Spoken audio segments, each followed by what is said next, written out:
हरियाणा का चुनाव पच नहीं रहा है कांग्रेस को। नहीं, देखिए, निश्चित तौर से इस बार का जो चुनाव जो था वो निश्चित तौर से आम जनता लड़ रही थी, आम जनता का चुनाव था और पूरी कांग्रेस पार्टी पूरी शिद्दत और मेहनत के साथ काम किया। मैं इतना कहना चाहूँगा कि कांग्रेस ने मेहनत किया, परिश्रम किया। अब क्या कमियां रह गई, क्या वहाँ समस्याएं आई, उसकी समीक्षा हो रही है। मीटिंग भी हुई है अभी खड़गे जी के घर पे। आदरणीय राहुल जी खड़गे जी और वरिष्ठ नेतागण बैठे थे। मुझे लगता है कि बहुत जल्द उसकी समीक्षा करके उन चीज़ों को बाहर निकाला जाएगा और निश्चित तौर से जिन लोगों ने इस तरह की चीज़ें की हैं पार्टी जरूर से विचार करेगी। चुनाव आयोग से शिकायत भी कर दी गई है ईवीएम को लेकर के। हाँ, कुछ ऐसी जगह पर कुछ सीटों को खासकर चिन्हित किया है कांग्रेस पार्टी ने। जहाँ तक मेरी जानकारी के साथ 20 सीट की जानकारी करके और 20 सीट की पूरी मुकम्मल तैयारी करके चुनाव आयोग को दिया गया है कि जहाँ पर गलतियां हुई हैं, जहाँ पर पूरी तरीके से चुनाव को प्रभावित किया गया है। हारने पर ही शिकायत होती है कांग्रेस की, ये देखा गया लगभग। हिमाचल में कहीं शिकायत नहीं हुई, कहते हैं कि राजस्थान में शिकायत हुई, आपको कर्नाटक में शिकायत नहीं होती है। जहां जीतते हैं वहां शिकायत नहीं होती है, जहां हारते हैं वहां। देखिए, देखिए, भाजपा भी जहां हारती है वहीं तो बोलती है। हारने की कोई भी इंसान हो, हारने की बाद ही ना उसकी कमियां देखता है कि भाई हमारे अंदर किस कारण से हम हार गए। जीतता, देखिए, ईवीएम एक कारण वो भी है, पर हम हार के बाद ही तो समीक्षा करते। कोई व्यक्ति हो, चाहे कोई क्रिकेट में हार जाता हो, चाहे स्पोर्ट्स के मैदान में हार जाता है, तो उसके बाद ही लगता है कि नहीं, क्या कमी रह गई जो हम हार गए। जीतने के बाद तो लोग जश्न मनाते हैं। नहीं, चुनाव आयोग से शिकायत करने का मतलब है कि ईवीएम पर सवाल उठाना। निश्चित तौर से देखिए, ईवीएम पे तो आज की बात है नहीं कि हरियाणा के बाद ही उठाई गई है। ये भी सोचना चाहिए भाजपा को और लोगों को कि ईवीएम की बात आज से नहीं उठ रही है। ये कई विगत, मुझे लगता है 5, 7, 8 सालों से कई प्रदेशों के चुनाव में और केंद्र के चुनाव में भी बातें आई हैं। तो मुझे लगता है जब इस तरह की शंकाएं आ रही हैं तो बैलेट पेपर से कराइए चुनाव, क्या दिक्कत है कराने। पूरी सरकारी मिशनरी, आपके पैसे, सारी व्यवस्था है, कराना चाहिए। क्यों डर रहे हैं। पूरे दुनिया के अंदर, जापान में, अमेरिका में, हर जगह चुनाव जो है बैलेट पेपर से हो रहे हैं। आप यहाँ क्यों ऐसा परेशान है, क्यों घबरा रहे हैं। चुनाव कराइए। चुनाव आयोग में शिकायत से आपको न्याय मिलेगा, ये लगता है आपको? अब देखिए, शिकायत तो की गई है। अब चुनाव आयोग मुझे लगता है कि कहीं ना कहीं से प्रभावित रहता है। अब उस पर क्या न्याय मिलेगा, कैसे मिलेगा, ये तो अभी समय का इंतजार करिए। चुनाव आयोग के बाद कोर्ट में भी जाएंगे। अब वो पार्टी जो निर्णय लेगी, निश्चित मुझे लगता है कि निर्णय लेना चाहिए। क्योंकि जयराम रमेश ने इस बार कहा है कि इस बार उन्होंने तथ्यात्मक सबूत के साथ चुनाव आयोग में शिकायत की। वही मैंने कहा ना कि जो 20 सीट का जो प्रकरण रहा है, 20 सीट के साथ पूरे प्रमाण के साथ हमारी डेलीगेशन जो गया था, वो डेलीगेशन ने पूरी अपनी विरोध दर्ज कराया है और प्रमाण के साथ उन्होंने कुछ वहां पर रिकॉर्ड दिए हैं।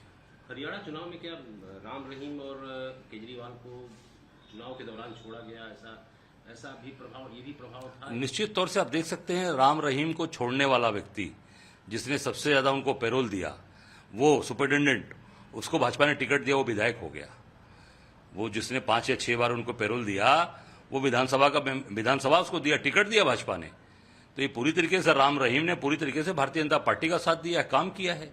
वही कारण है छोड़ने का। पैरोल बार बार देने का कारण है कि भाजपा को पूरा सपोर्ट किया और पूरी तरीके से मदद करके वहां पे भाजपा, क्योंकि जानते थे कि अगर कांग्रेस सरकार आएगी तो हमें पैरोल मिलेगा नहीं, हम छूट नहीं सकते। भाजपा की सरकार में बलात्कार करो, हत्या करो, पाप करो और भाजपा की जय जयकार करते रहो, मोदी की जय जयकार, आपको पैरोल मिलता रहेगा, आपको छूट मिलता रहेगा, आपको संरक्षण मिलता रहेगा। केजरीवाल जी रेगुलर बेल पे लगे थे, उनका बेल लगा था। मुझे लगता है कि वो निश्चित तौर से, मैं इतना ही कहूंगा कि चुनाव के पहले बेल होना वो भी एक संदेह के निश्चित दायरे में आता है, पर उनका बेल का प्रकरण पहले से चल रहा था। वो तो मैं समझता हूं कि जो रेगुलर जो प्रोसेस था उसके तहत उनको बेल मिली है। और राम रहीम का तो साबित होता है कि ये चुनाव के समय छोड़ना, निश्चित तौर से ये चुनाव को प्रभावित किया उन्होंने और भाजपा की खुले तौर पर मदद की। चेन्नई में एक ट्रेन हादसा हो गया है जिसमें राहुल जी ने ट्वीट भी किया है, तो बार बार ये ट्रेन हादसा क्या करता है? अब इनके मंत्री जो हैं, रेल मंत्री अश्विन वैष्णव जी, उनके हिसाब से तो बहुत छोटी घटना है। वो बहुत सी छोटी घटना, छोटी छोटी घटनाओं पे लोग बोलते हैं। मुझे लगता है कि ये उनको लगता है कि बहुत छोटी घटना है और कहीं ना कहीं वो भी एक मुझे लगता है कॉन्स्पिरेसी हो सकती है, क्योंकि हर जगह ट्रेन घटना को तो कॉन्स्पिरेसी बताई जा रही है कि वो जो है कहीं ना कहीं उस पर संदेह पैदा किया जा रहा है कि हो सकता है कोई ऐसी घटना हो, आतंकवादियों के द्वारा प्रयोजित हो। जितनी ट्रेन की दुर्घटनाएं घटी, सब पर इन्होंने कॉन्स्पिरेसी संदेह की बात की है। आप समझ सकते हैं कि इनकी वर्किंग प्रणाली क्या है। लोगों की जान जा रहे हैं, लोग मर रहे हैं, गाड़ी एक्सीडेंट, करोड़ों करोड़ रुपए उस पर पूरी तरीके से सरकार का घाटा हो रहा है। पूरी तरीके से पूरे रेलवे विभाग को भारतीय जनता पार्टी ने ध्वस्त कर दिया है। पूरी तरीके से ये इसको जिसको कहा जाए बेच दिया है, वो काम इन्होंने कर दिया। और हमारे देश की जनता की जो कीमत है वो पूरी तरीके से ये इन्होंने दूसरे के हवाले कर दिया है। आए दिन दुर्घटनाएं घट रही हैं, हमारे देश की महान जनता उसमें उसका दुख भोग रही है। आज रेल यात्री मर रहे हैं। मैं समझता हूँ कि पूरी जिम्मेदारी सरकार की है। और अब मैं छोटी सी घटना में कहूंगा कि अश्विन वैष्णव जी को छोटी घटना का ध्यान देते हुए तत्काल इनको मंत्रिमंडल से इस्तीफा देके अपने घर जाना चाहिए, क्योंकि इनके बस का संभालना नहीं हो रहा है। अच्छा, आज दशहरा है, रामलीला मैदान दिल्ली में आज दशहरा रावण को मारा जाएगा, प्रधानमंत्री की तरफ से तीर छोड़ा जाएगा। कौन रावण है और कौन? देखिए, जो रावण का मतलब क्या है कि जो अपने अंदर बैठा हुआ रावण है, राम रावण दोनों हमारे अंदर विराजमान है। तो हम रावण को आज खत्म करते हैं और राम को हम अपनाते हैं। भगवान राम, मर्यादा पुरुषोत्तम भगवान राम को हम अपनाकर उस पर अपना जीवन आगे ले चलते हैं। और रावण रूपी एक व्यक्ति अंदर बैठा है हमारे मन के अंदर, उसको हम खत्म करते हैं।